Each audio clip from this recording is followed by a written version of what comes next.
Hey, so today, and when I'm in the garage, whatever.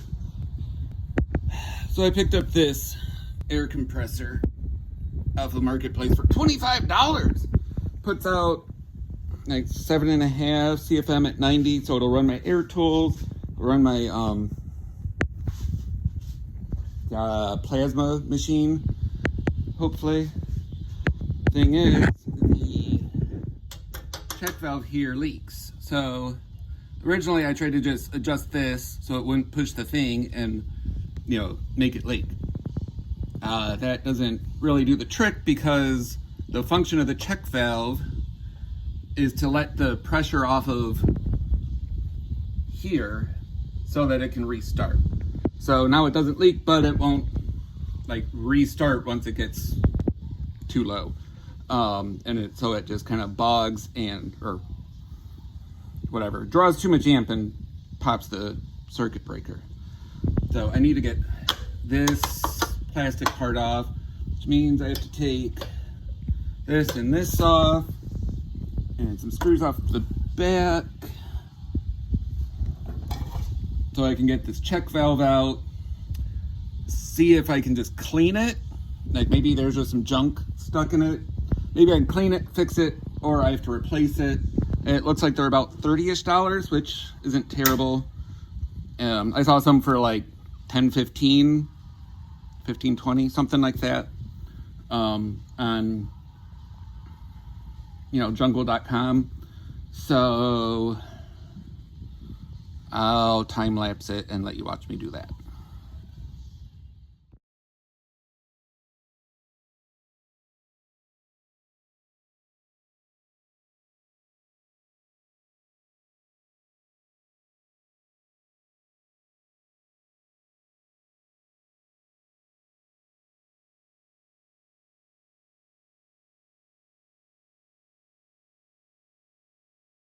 All right, I will mention here, before I started this, I already had drained the pressure off the tank and unplugged it. So, no danger of it turning on, shocking me, blowing stuff apart because there's pressure. The drain on the bottom is open. So do that before you start because, bad things can happen if you don't. Anyway, here's the check valve. And look down there. I can't tell if there's dirt in there, but you can see there's like these little holes here. That's where it breathes the pressure off. And basically, it should be a one-way valve. And this makes it release. So I also kind of wonder if some of the rest of this is part of the check valve assembly.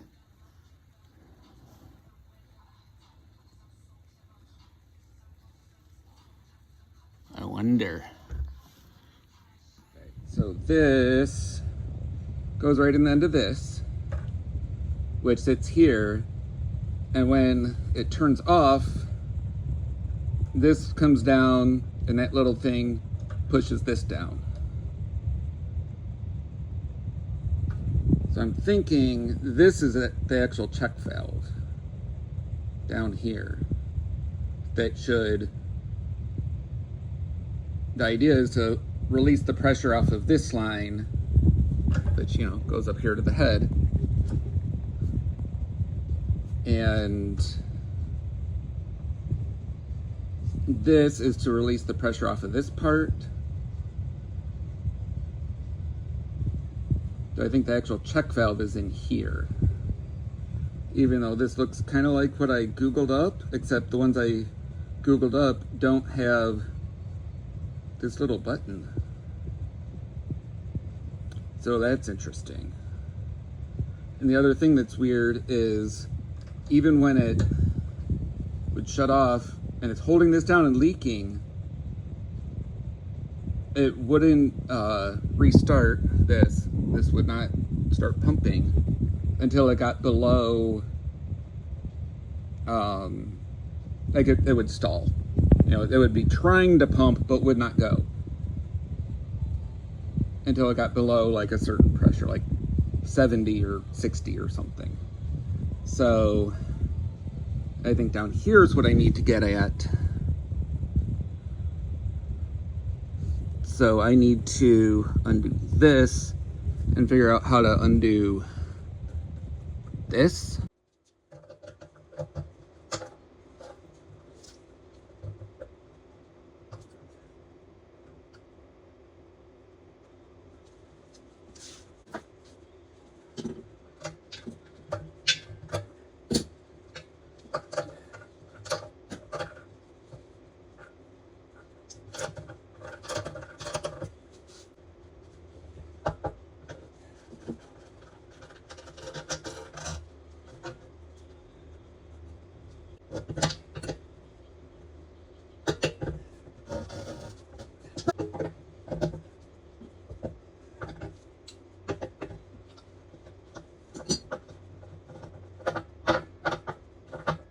All right, so get a little light on the subject.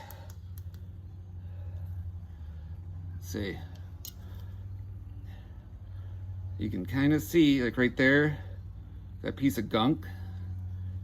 That might be the problem because there's a spring. And let's see, can I get a better lighting situation? Come on.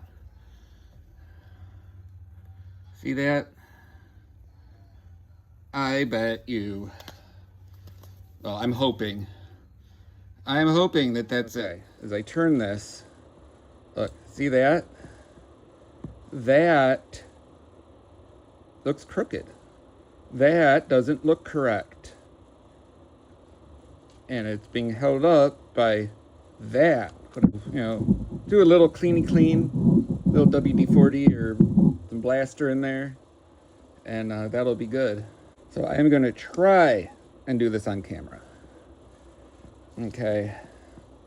No guarantees about focus. I mean, I am Mr. ADD. I can't focus. I can't blame my camera for not being able to focus. What is that stuff?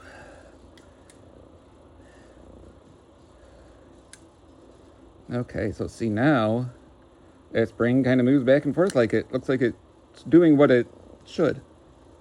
And that's a good thing. Okay, so if I look down that hole, I mean, it's clear. There's a little garbage in it, okay? This one, that piece now looks like it does what it's supposed to. Pushes down to let air in, pushes up to let air, to stop air from going out. And then this thing lets off the pressure of this side. The little, this goes to the little relief valve. So here's the check valve, that's the relief valve. That other little thing I have with the pin. So I think this is gonna go swimmingly. All right, I've got some pipe cleaners, like the arts and crafts ones. And I'm just gonna, and it's nail polish remover in there just so that I've got some kind of a solvent to try to help clean out these passages. I just want to make sure that I don't have more junk in there.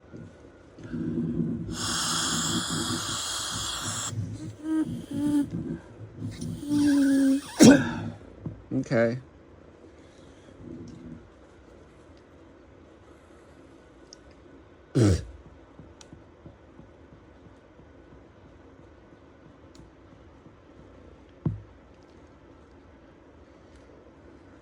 There we go.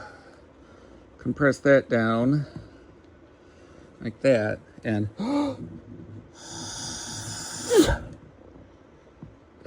I guess I'm gonna call that. Ooh, I'm glad I did that because something's funking up the action of that a little bit there. See, now I wish I knew if I could turn this off. Like if it's threaded, is it pressed, glued? My guess, because it looks like it's plastic, that it is not like a rebuildable piece.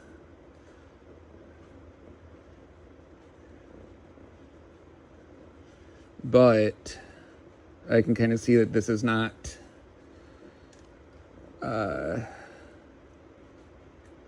quite getting full range of motion there.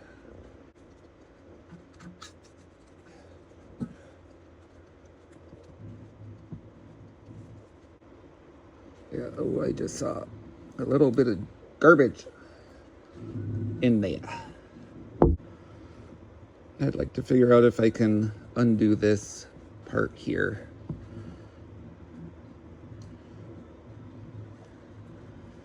Oh, ooh, it just right on unscrews. Nice. Oh, look at this. Watch. Look, look, look. See this? This is what's been causing all the problem. Let's get that in focus. That little junk feels rubbery. Yeah. Don't drop. Don't drop things. I have to leave soon because I need to get cleaned up and ready to go to my therapist appointment, and then I'm off to pick my dad up from the hospital, take him home, because he's at independent living apartments for seniors, and you know, he needs a little more. His needs are becoming more, which is the way it goes when someone has dementia and they're 89 years old and they've had a stroke before. You know, it's just the way it is. And, you know, obviously his sister and I love him very much and are doing everything we can to ensure that he gets the best care possible and remains as independent as he can for as long as he can. Because that's what he would want, or what he does want. Oh, that's yummy. Yum, yum, yum. I want to make sure that this surface right here is really clean, because that's where that little rubber plunger piece seals against.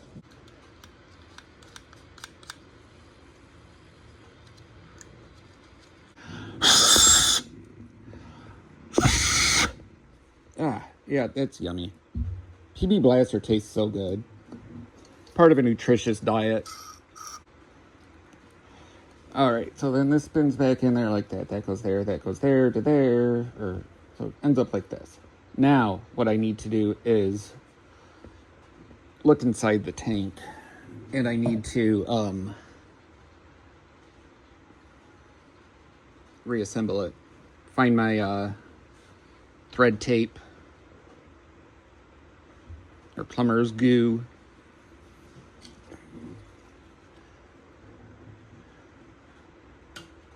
Now, scrape this old stuff off. Not that it necessarily hurt anything, but I'm here. Might as well clean it off, right? Yeah. All right, so it's kind of wet, a little rusty in there. Not too surprised. I want to prevent any further damage. I tried blowing it out with this. That was doing nothing. So I've got gasoline antifreeze and dryer, which is methyl alcohol. No, you cannot drink it. It'll like kill you or something.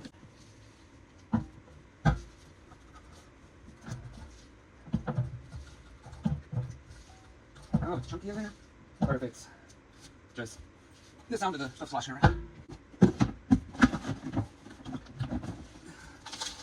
Oh, there's always some kind of chunks in there. Oh, that's funny.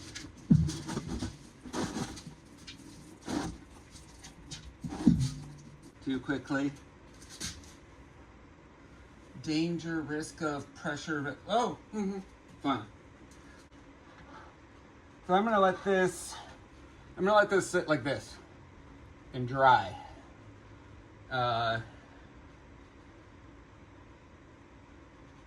It'd be nicer if I had like a way to continually move air through it, like a little fan just to blow air in. But whatever. I've got to get off to my appointment. And I'll put this back together when I get home. Or tomorrow. Definitely tomorrow.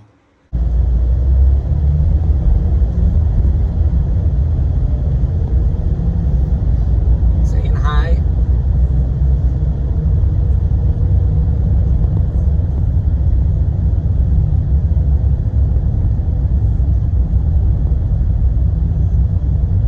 You know what road we're on?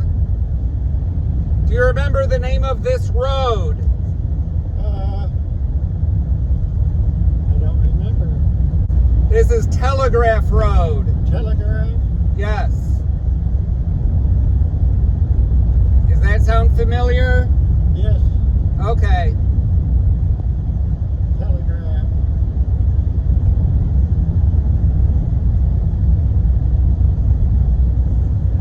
Orchard.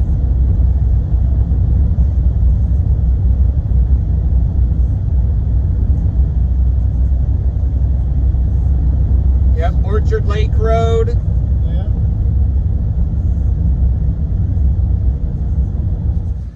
So I grabbed a piece of putz off a roll over there, and I'm just kind of doing this to sort of seal it up. So I can jam this down in here and suck up the crud in the bottom.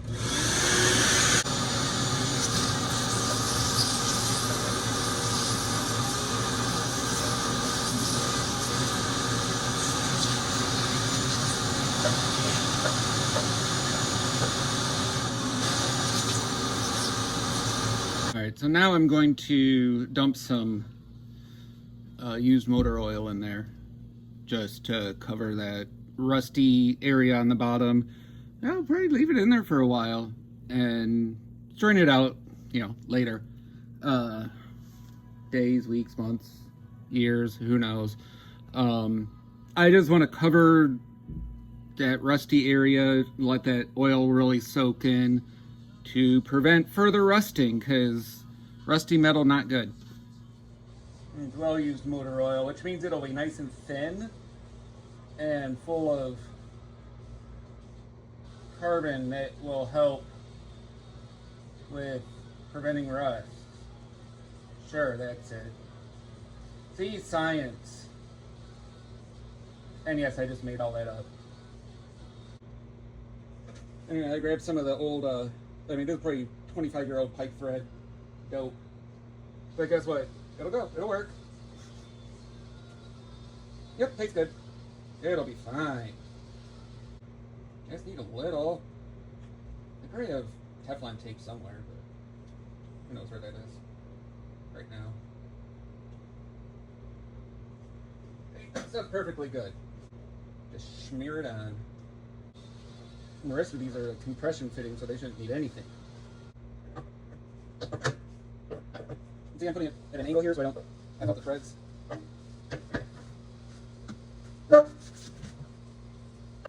I love a good adjustable wrench. You gotta make sure you've got, a metric and a SAE on hand, just in case.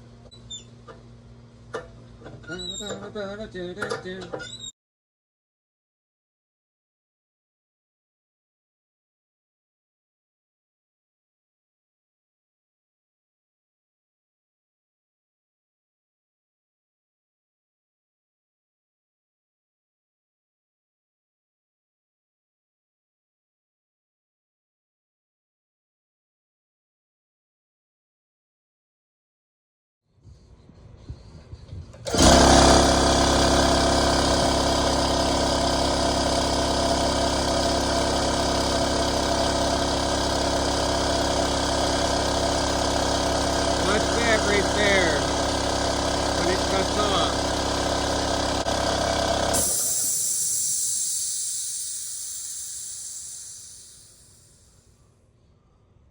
Which is perfect, exactly what it's supposed to do. release the pressure. Woo! That's warm. Off of this side. So when it restarts, it'll start. Now I'm going to adjust because I want to raise the pressure. I want probably 120 in the tank. And I want it to kick back on at like 90 or 100. All right, so I've got a 3/8 nut driver and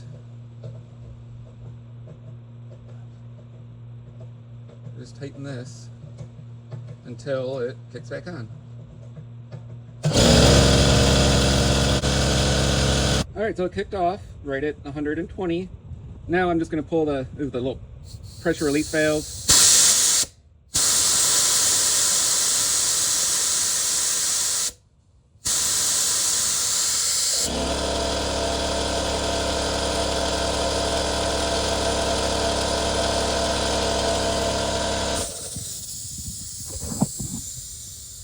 So it's kicking back on at like 95. So if I give this a twist there,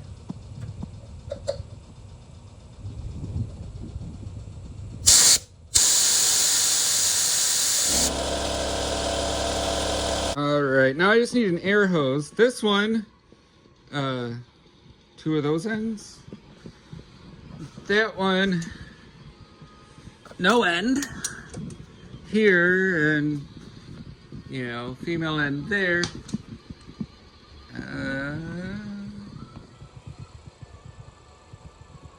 Male end there. It does work, but that's also weird. Yes, I will take that. You are mine now. All right, so I got this. I got this, and I've got this. I want to see if that'll run.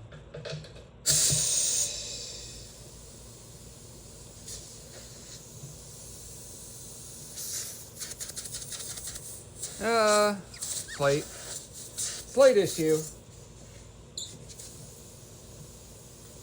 Try this.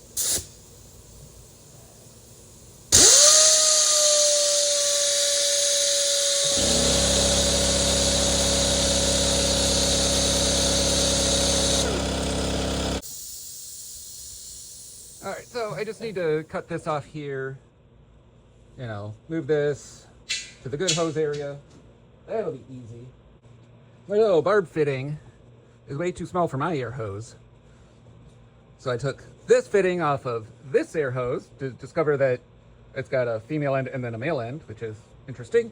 But I can put this barb on here, and then I can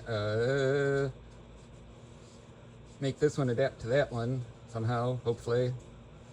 Or I can at least put an end on here so that I can plug in and have something of an air hose on my tank until I get the right fittings for the other air hose. I really want to get a hose reel and plumb this into that. And, you know, run shop air. Also would like a lift, but, you know, there's realistic dreams and then there's just dreams. So you just spin this on here. That won't leak at all.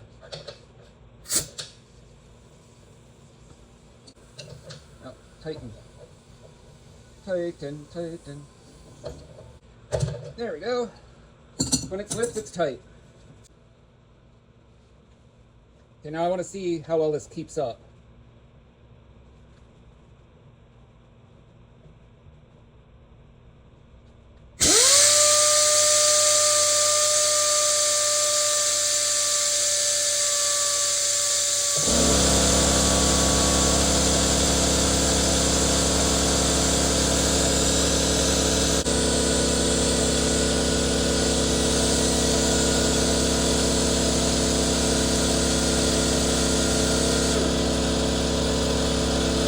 So this compressor is fixed.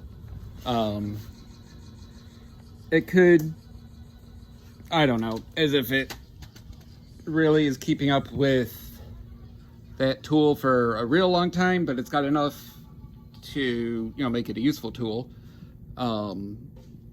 It says it's, you know, supposed to be 7 CFM at 90.